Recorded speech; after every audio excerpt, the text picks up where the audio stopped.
up, you guys? Welcome to another episode of Ask Alex, where this is the show where we take your questions and answer them here on this show. I'm your host, Alex Hampton, and today we have a very controversial and exciting show for you guys today. And I can't wait to dive into this show, but I couldn't do this show alone. I had to do this with my panelists, Jeremy and Ian. How are you guys doing today?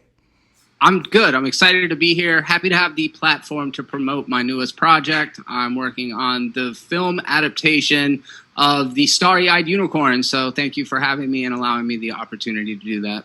Definitely cannot wait to see that film. No sarcasm here. How about you, Ian? How are you doing today? I'm doing great, man, and I just want to say I'm happy and excited to see this film. And Thank you. you guys don't know, I'll be playing the unicorn. This is true. Thank you. Thank you for that wonderful performance that you put in. It's going to be an amazing film, and I hope you guys tune in to see it. It will definitely be in the Movies Are Terrible YouTube channel, so please go check that out. Okay. maybe who knows, but we have a lot of fun here, guys, and I'm so glad you guys keep coming back and sending us questions. And if this is your very first time ever watching this show, go ahead and hit that subscribe button, then hit that bell right next to it. That way you get all the notifications every time I'm releasing a video here on my YouTube channel. And also go ahead and hit that like button. If you hit that like button, our videos circulate through the algorithm, so that way you get to see more of us talk about these very convoluted issues on our show. A lot of cool movie topics that we got for you guys today. And if you want your topic or question on the show, just send me an email at theaskalexshow@gmail.com. That's theaskalexshow@gmail.com. Also, I'm doing something new. If you want your question on the show as well, you can leave a comment under my community tab. All three of us are utilizing our community tabs now. So now that I post stuff on my community tab, you get to interact with us directly instead of waiting for another video to come out. So if you want a question on there, you can use that platform as well, or you can also tweet me as well. Like I said, you guys, okay, go ahead, Ian. Can you say subscribe and hit that bell one more time? Subscribe and hit that bell. Oh, those sound effects are crazy. They kick out of both ways. I love how you do that. I don't know. Just dumb luck, I guess. but yeah, you guys, that's how you get your question on the show. And yeah, let's go ahead and jump into the first question of the day. And the first question comes from a Layla or Leela Kemp. If I'm pronouncing your first name wrong, I do apologize. And she writes, hey Alex, so recently Anthony Mackie told Variety that Marvel needs to do better about diversity in their films. What do you think about his comments, and do you think this could hurt his chances to be featured in any other Marvel film? Well, thank you for your question, Leela. So this is actually breaking news. Like, this has happened as we're recording it right now. So by the time this episode release, you'll see it. But this happened literally today, this Sunday. So Anthony Mackie was on Variety talking to like the access of actors with another black actor who's playing in the Snowpiercer TV show. And basically what he said is that he feels, him working on these Marvel films, most of the crew members, like producers, craft services, cameramen, people who work on the project are mostly white people. And as you go through the lineage of each individual Marvel film, including the Avenger films or the Guardian of the Galaxy films, most of those films are white. He even spoke about the latest project that he's doing now, Falcon and the Winter Soldier. Majority of those projects that were worked on that show was white people. He said out of all of those films, Black Panther was the one where we got a black producer, black filmmaker, black cast, black craft services. Majority of the people who worked on that film were black or brown people, and there are also white people in that film as well that worked on that film.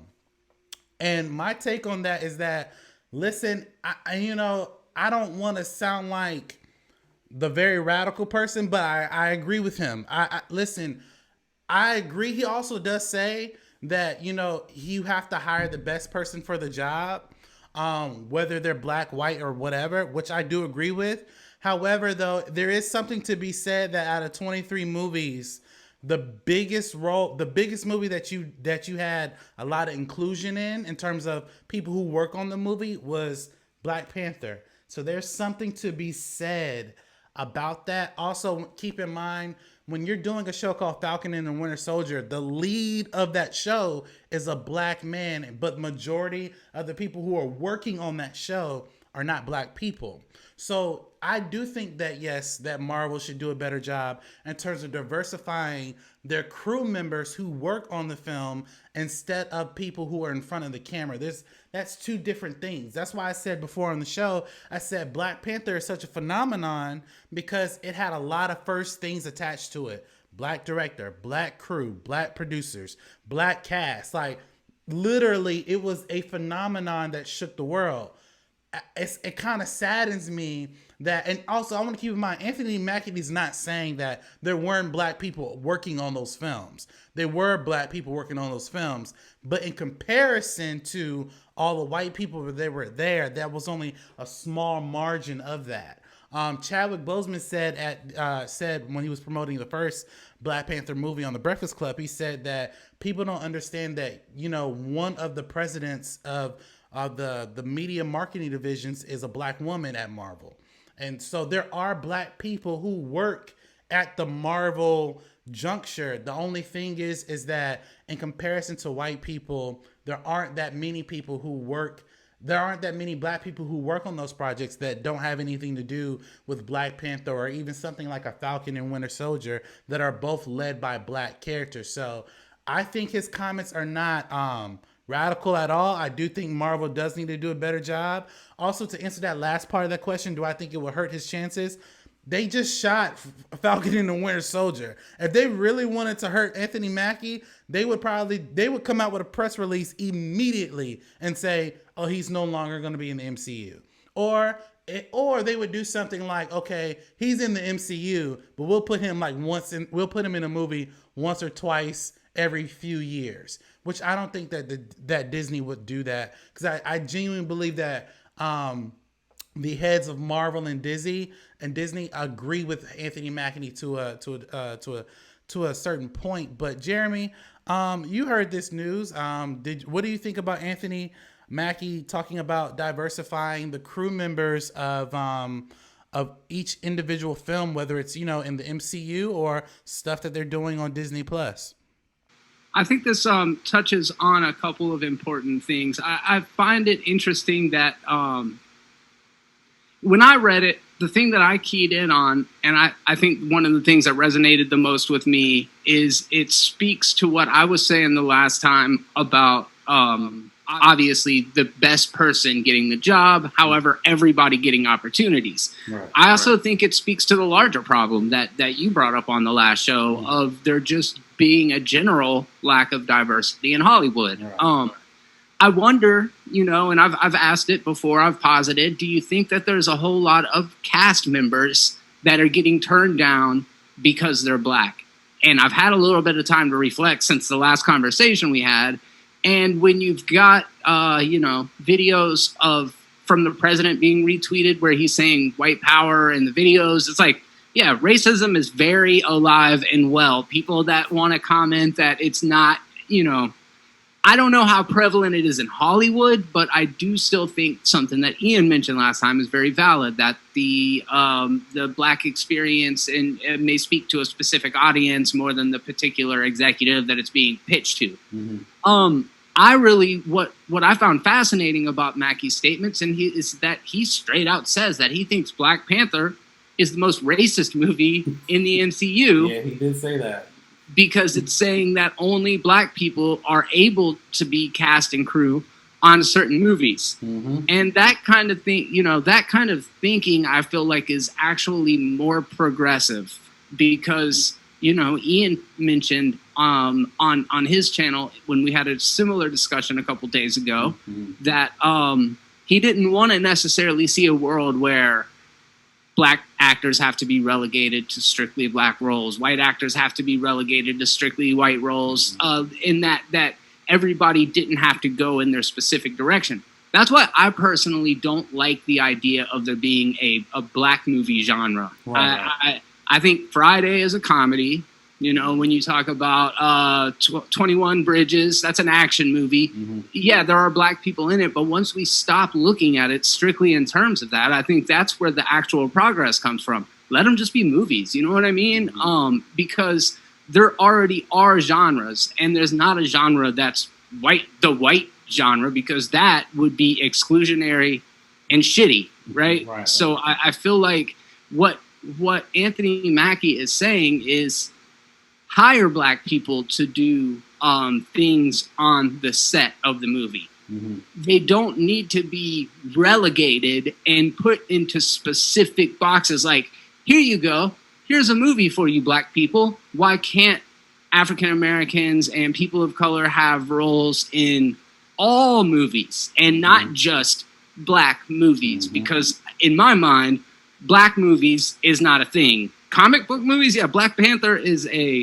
we could call it an action movie. We could call it a superhero movie. We could call it a comic book movie. We could call it a black movie, but then we're just condensing things down to specifically race when I think there's a broader thing that everybody can appreciate. There is a story at the core of the Black Panther movie that is universal, that everybody can feel on some level. Mm-hmm. And once we stop looking at it in terms of black and white, I believe that's kind of where progress comes from. And my takeaway from what Mackie's statements were is that we shouldn't have to compartmentalize and put people into certain boxes according to their race. And I think that that's a intelligent and thoughtful way of approaching things. Yeah, those are actually really good points. And I'm glad that you kind of broke that down of what Anthony Mackie was saying. And, you know, like when Anthony Mackie did say that was the most racist thing that Marvel could have done, to a degree, I kind of disagree with him. But at the same time, I understand where the point he's making. He's basically saying you shouldn't, just because we're telling a story about a black character in an African nation, that's when you should hire more black people. Yeah, hire those black people, but also hire those same black people for a Captain America movie, for Avengers 5 movie, for Avengers Endgame. That's what he's ultimately saying. I do think, though, that delivery was kind of like off when he said that. It made me think like, whoa. But Ian, you've heard these comments from Anthony Mackie. What do you think about his comments? And do you think that Marvel should do a better job diversifying their cast and crew when making these films? That's one thing in the past that we've all been critical of. Like, of course, we mentioned a lot the starting five. We mentioned that, you know, it didn't really get diverse until, you know, we had what's his name? We had Anthony Mackie. We had Don Cheadle. Yeah, they were just the freaking sidekicks. Yeah. It wasn't until Black Panther came, and we're like, all right, we're in the lead, right? We're not in the lead, but we're up there in the front with big boys now. Mm-hmm. But that's amazing. That's great. You know, that's progression. At first, I was like you guys. I was a little confused with what he was talking about. What do you mean? Like, It was great that we had all these black people working on Black Panther. But then when I reread it again, I was like, I do understand what he's saying. Like, we shouldn't have a black movie to have all black people come around. Like, I'm all for diversity. When I'm campaigning Black Lives Matter or diversity, it's not to be superior to another race. It's because I want to mix with the races. I love it. Mm-hmm. And so I get what he's saying when he says that. It is true. It shouldn't be the black thing to bring black people. But I will say this: I'm going to give Marvel a pass on this one. And this is why I don't think I'm going to fully say that they need to do better, because I think they are doing better. And we could bring it back to an interview. I think last year I saw with Kevin Feige or somebody mentioned where he said that he was the head of Marvel, the one that runs the show, was about to leave after the Avengers if there was no more diversity. He said this, the guy that runs the show. So that just shows like he's got what he can do to an extent, but you know, Disney is the overall boss. So the fact that he said that, which we would not have the beautiful MCU that we have now if it wasn't for that stand. Like, he was ready to throw that all away just because of that. And I respect Feige for that. That's amazing. And you know what? Ever since that moment, I think we've been doing better. It's a slow process. Of course, we all want that change now, but as we see in the streets right now, as we see like in legislative, sorry, you know, list, legislative stuff, court shit, man. As we see that, and people all talking about the changes that need to do in society, it is a slow process. So I'm going to give them a pass on that because it seems like they are trying. You know, they gave him the lead. They pretty much put Black Panther up. Say what? Like they're steadily doing better. Like you said, they're not there, but they're doing better. They're doing Miss Marvel. You know, they're slowly doing it, and I gotta respect that. You know, that's why I'm going to give them a pass and say that's. I don't think that they are like beyond. Like I don't think they're way back in the 50s when it comes to this subject. I think they're doing better than a lot of other studios are. Yeah. Hey, I should have said in my section, I definitely think Mackie was throwing a little bit of shade in the Black movie that he wasn't in. Like, I think there was a little tiny bit of that as well, because I could feel that. Like, he missed out on this fucking phenomenon, this cultural moment. And he's would he have made the movie any better? Like, I mean, I like him to death, but you know what? I would have preferred like maybe Nick Fury in it. Like, I was like, man, can he get a little cameo or something? But Anthony Mackie would have just been silly. He would have probably It's the most racist movie in the MCU. That's a crazy ass statement. Yeah. And you know, I like to that point though, when you said like, what could have he added? I mean, Nick Fury, I can only see Nick Fury being a part of that movie solely because he knows about Wakanda. Like, he knows about everything else. Like, they alluded to it in the first Avengers that Nick Fury is the spy. His secrets have secrets. So, yeah, I mean, but ultimately, you guys, what do you guys think? Do you think that Anthony Mackie was making those comments? You think his comments were wrong? Do you agree with his comments? Just jump into the comment section below and let us know your thoughts. And let's go ahead and jump into the next question. And the next question comes from a John Evans. And he writes, "Hey Alex, Mulan and Tenet have moved their release dates. At this point, is it wise to reopen theaters during this time where everyone is still concerned about their health?" Well, thank you for your question, John. You know, as I told my panelists, as we talked about on this show and all of our other shows that we do, I'm not comfortable going back to the movies, at least until maybe summer or spring of 2021, once we get a handle of all this stuff. They're saying there could be a vaccine for this virus towards the end of this year or beginning of next year. At the end of the day, I understand that people who were trying to release these movies did not prepare or think that, you know, this crisis was going to happen. So I understand that they have deadlines and they have to meet some agreements with some of their shareholders. At the end of the day, the only reason why people want these movies to come out, not necessarily for their artistic vision, but there's some residual income that has to do with these movies. The only reason why I believe Christopher Nolan wanted his movie out so badly is solely because he's getting a back end from it. And you know what? As a studio, there's only a few directors I've seen have that much power. Christopher Nolan, Steven Spielberg, and maybe Martin Scorsese to a degree. And I'm sure there are a few others. I never thought that Christopher Nolan would be the one negotiating when his film comes out, because it's still a Warner Brothers movie. So for me, I don't really think it's wise to put out a film. I think right now in 2020, to open a theater up during all this craziness is a asinine thing to do.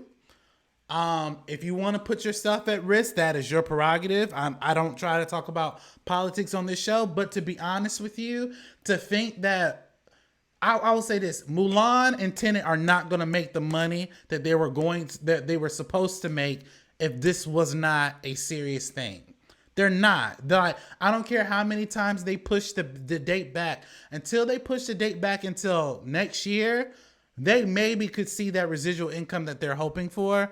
But I think anything that's coming out in 2020 it's going to be very spotty in terms of how much money that they make. Like, even I'm excited to see Black Widow. Black Widow slated to come out in November. If Florida is still in the shit it's in with these cases, I ain't going to the movie. So I'm just being honest with y'all. But again, when you're dealing with a property like this, there's the only reason why people are pushing for it is because there's money involved. Ian, you heard about this news about Mulan and Tenet being pushed out or pushed back. What do you think about them even coming out the year 2020? And do you think it's a wise move? I mean, at this point, man, it's nothing surprises me. Like, especially in the states of like Florida and all the other ones. I think Texas was one of them, maybe. I don't remember. But yeah, we all live in the state. We know what we ordered. We got it. We know the environment. They do a good Florida Man segment on People Are Terrible if you guys want to check out why this place is so backwards. But yeah, take away that part. Let's go back to the movie world. Like I said, I'm not surprised, and it's understandable actions that they won't be opening up anytime soon. And I kind of agree with them. It's really not the time, especially the numbers are spiking. We got to minimize this stuff. And during the summertime, the Floridians come out and we want to do everything. We want to go to the water park. We want to go to all their other fun things. We want to go to the beach. We're like the hub for mingling and being around people. And we just got to have more self-control, for the future so we can eventually get to do that again. So I'm not mad at that. As much as I would love it to go on VOD, because I would love to see Mulan and Tenet right now as a director, especially with Tenet, I can understand why he's like, nah, son, this is a movie theater experience. I'll hold this thing back 10 years if I need to, but it's not. It's worth that quality. It's better quality to just put it on demand. So I'm not mad at it. I mean, it's frustrating as of everything else in 2020, but I think it's for our own good. Yeah, and I will say kudos to him about holding out in terms of putting it into theaters and not putting out to streaming. But Jeremy, you heard this news. What do you think about everything being pushed back? I do agree with the idea of like push it back to get a theatrical release if that's what your conviction is. But don't be part of the problem. Like, we've been talking about this Tenet thing for a minute now, and they keep pushing the thing back 2-week increments. And it's like, it's not enough because we're on a roller coaster ride right now. Yeah. Like Ian just now said, we're in the middle of a spike right now. And in my experience, I'm work from home now. I was back at the office for like 5 weeks, and I was out of the office for about 5 weeks before that. Somewhere in that time zone. Time has lost all meaning, but I say that to say, as we were packing our stuff up to leave on Friday, our bosses were like, we're not even going to consider bringing you back until the curb is going in the right way. And what happens is, and it's amazing that somebody like me could pick up on this, and that like actual intelligent human beings that don't have unicorns for wallpapers can't. But if you go back as the curve starts to decline, it's going to bounce back up. You got to wait. After the curve starts going down, you just let it go down. There ain't no reason to go back to everything immediately because we're in the second phase of that right now, where if everybody would have just stayed home, kept their mask on, stopped being little babies, we'd probably all be good by now. But no, we're sitting here. We're not going to have a movie theater season at all. We're driving companies out of businesses and then complaining about the economy. It's insane. It's like if you actually cared, you would not go and infect these restaurants with coronavirus, mom and pop restaurants. And we're not talking about chains that have tons and tons of income and investors and shareholders. We're talking about businesses that are owned by like families who are trying to stay afloat through all of this. And we act like our little patronage now is worth more than it's going to. Anyways, it's a complex issue, but I feel like the movie side of it is just another extension of what's going on in every other avenue. Christopher Nolan, do us all a favor, man.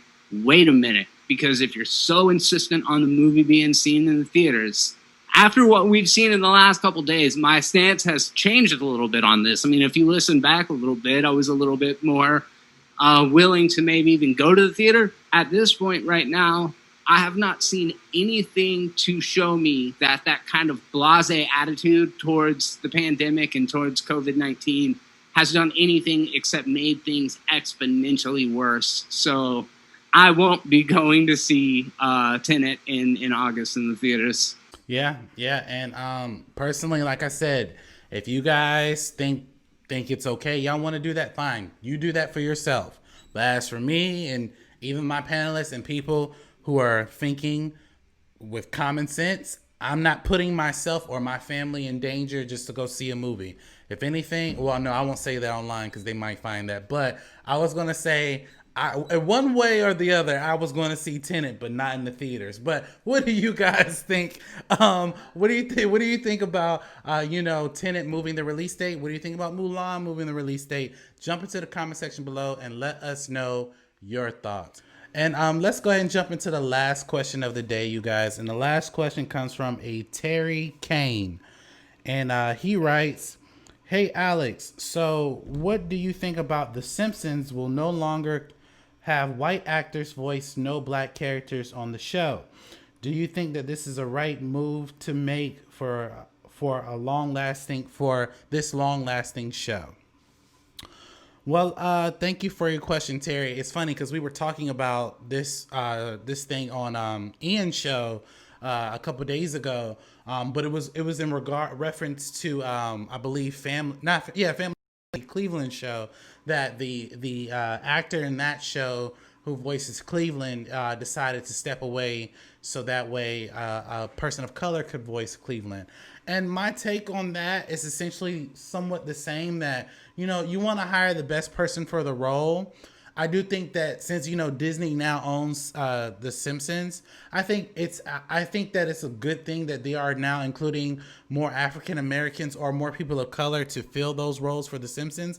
But see, here's my thing. Correct me if I'm wrong, guys, on my panel, but The Simpsons, they're yellow characters. Unless you want to consider them as white people, okay? They're like, I don't even really consider The Simpsons human. So, I mean, and although, Apu is an Indian in the show, and then you have some other characters in the show who are from a different background, but for me, I personally just didn't really care for the show that much. And also, I didn't really consider them as an average human family because they're like the main characters in that whole show are all yellow. So except for Apu and like a few others. And so, I mean, I think that for them to cast black people for those roles or people of color is a good thing to do. Also, I said on Ian's show, like, one of my favorite voice actors is Phil Lamar. He voiced Samurai Jack, which is not a black character, it's an Asian character. He voiced plenty of characters on The Simpsons, Family Guy, American Dad. He was also the voice of Static Shock. He was also the voice of Jon Stewart, Green Lantern, in the original Justice League series that was on Cartoon Network. So you want to cast the best actor for the role. However, I do think that in this day and age of diversity, you want to give those roles for the best person of the job, but also open the opportunity up for the best black or brown person for that role. Like I said before, I'm all for diversity. I'm all for inclusion. If you guys feel like, The Simpsons should definitely be voiced by black or brown people, let's do it. Why not? But, we've tackled this topic before on Ian's show, so I'll pass it to Jeremy. What do you think about The Simpsons getting rid of all white voice actors to speak on black roles or to voice black characters on their show? And do you think that they should be more inclusive in terms of their diversity for those roles? I'm going to do my impression of Dave Brock. Can you see that? And Yes. just the comment section in general. Oh, wow. Man, what next? They're going to try to turn our unicorns black? They're going to blackwash our unicorns? Wow. Man, so stupid. Yeah. Dave Brock, you have been put on notice, sir. Yes, you have. Warren Thomas Kerrigan Jr. says, "This is getting ridiculous. how race focused do you need to be or care about the race of a voice actor? This one's pretty good. Say Piccolo Black isn't racist. Green Lives Matter. Comment section. Freaking brilliant, aren't they? Oh, wow. Oh God. I got mixed feelings about it. Like, okay. When I spoke on this last time, I forget every once in a while. It's not that I forget. I just try to tie things to what I know to be truth. And sometimes I forget that all things aren't equal. So if all things were equal, then hell yes, the best person should always get the job. I don't know the behind the scenes stuff. If there are people of color that are getting denied opportunities, cute dog. If there are people behind the scenes that are being excluded because of their race, because of their gender, whatever the discrimination's because of, and I'm sure it happens, then that's an injustice that needs to be fixed. But my whole thing is like, if there aren't a bunch of black voice actors beating on the door, then us writing these think pieces isn't really getting anything done. It's a problem of the talent pool that you're pulling from, or it's a problem of institutionalized racism that, while I know it's a thing, and I would be completely ignorant to not believe that it was a thing, I don't think Hollywood is the place where the majority of it is going down. So I don't know. Maybe there were 100 African Americans that applied for Civil War. Mm-hmm.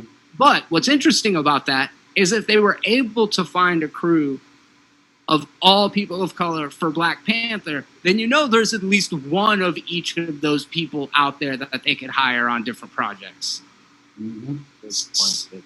So with the voice acting thing, if all things were equal, then I would say I don't care who voices what nationality or color.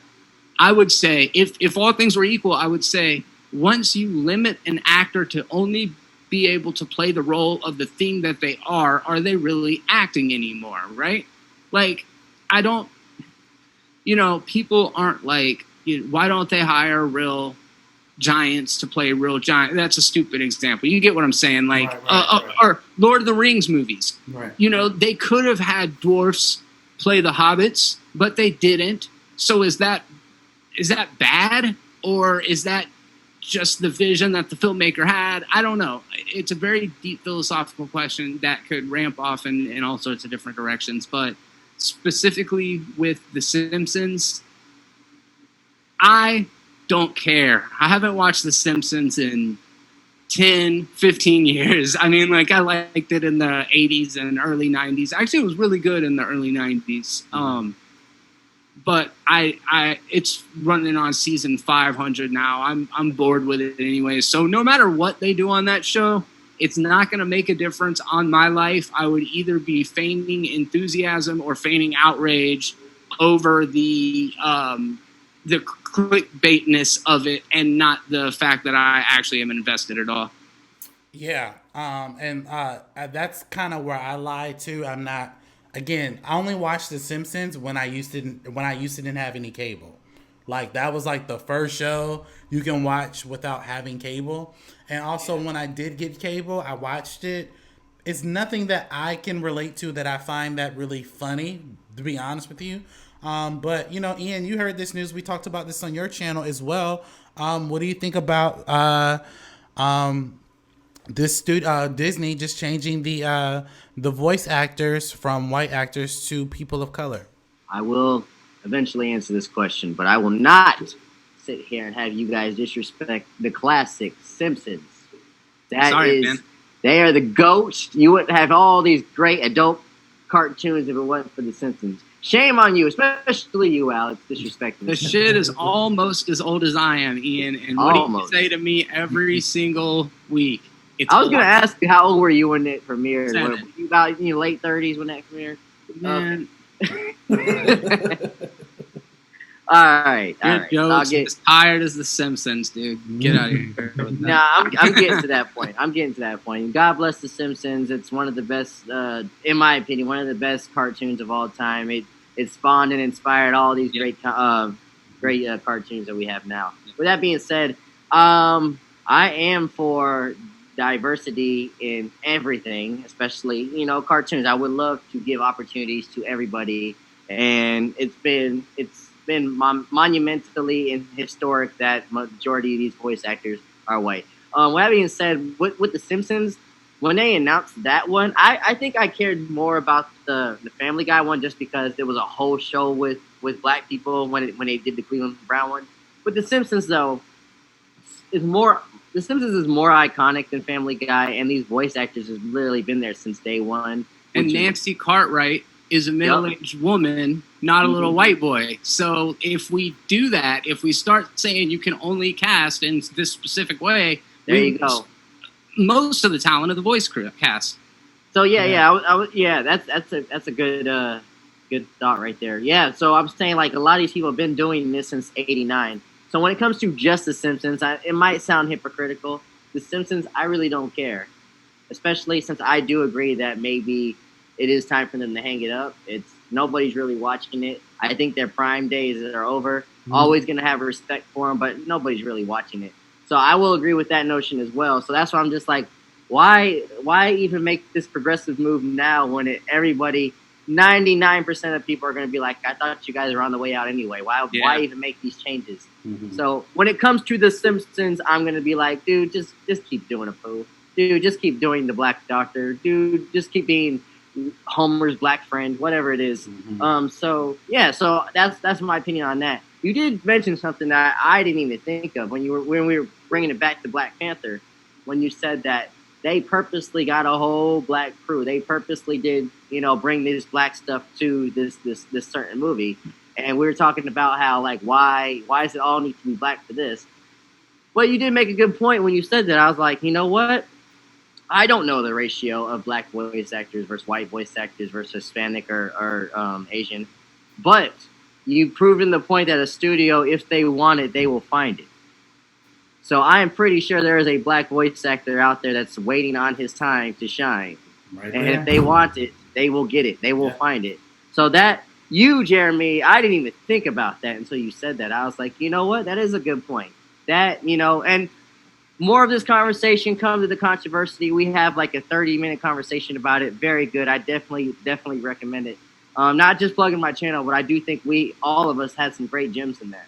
But yeah, that's my opinion on that. When it comes to Simpsons, just don't bother with it. But I do want to see more opportunities for voice actors of all colors. And it is weird that, I've always thought it was weird that you would get the white person sometimes to do the black voice, even though we all agree it's for the character. It's the best thing for the character. We're going to go with that. So I obviously it doesn't have to be black every time. But I do think now that Jeremy even said I'm going to hit the nail on it even more. If you want to give the opportunities, I think we're going to offer more. We should offer more opportunities to black people. Not saying they should get the part, but we do think we should offer it a little bit more. There we go. Yeah, and I agree. And Jeremy did make a really good point. Studios, especially Disney, which Simpsons is under, if they wanted to find a full black and brown cast for The Simpsons, they could. I mean, I was starting to think back. The live action Lion King remake, majority of those cast members are black people. So again, if they wanted to do that, they could. But like you said, it's The Simpsons. They're like episode 6,000. I don't know.